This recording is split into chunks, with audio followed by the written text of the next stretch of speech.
जी के ही तो एक हिस्सा है, राम जी का ही अंश है। सीता जी कौन है ये कल हम लोग और विस्तार में बात करेंगे। आज ये जान लेते हैं कि सीता जी और राम जी में कोई भेद नहीं है। राम जी की प्रेम शक्ति, प्रेमा शक्ति, लादिनी शक्ति सीता जी है।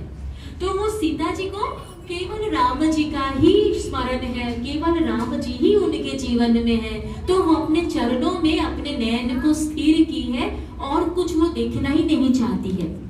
और इस दोहे का एक विश्लेषण संत ये भी कहते हैं कि जो हमारे चरण है ना, इसके जो स्रोत है, ऊर्जा का स्रोत है, वो विष्णु भगवान है और विष्णु भगवान ही श्री राम जी है। तो इसीलिए सीता जी अपने चरणों की तरफ ध्यान दे रही है, अर्थात विष्णु जी में, राम जी में अपने चरण, अपने मन को स्थिर कर रही है।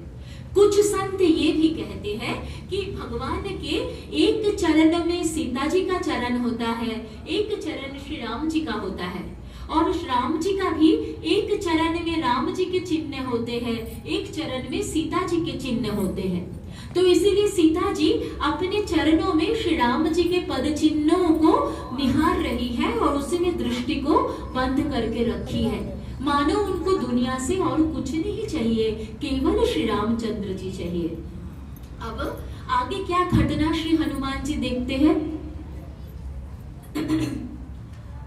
कहु खल सुनो सुमुखी से आनी,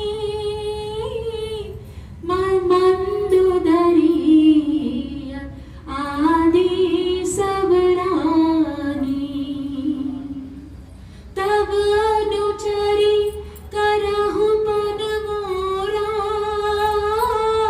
एक बार बिलोक मोरा। अब रावण का भी देखिए एक दूसरा पहलू हमारे सामने आ रहा है। रावण भी तत्वज्ञानी था, भक्त था। इस रामचरितमानस में ही हनुमान जी ने, इवन वाल्मीकि रामायण में भी हनुमान जी ने एक जगह पे कहा है, अगर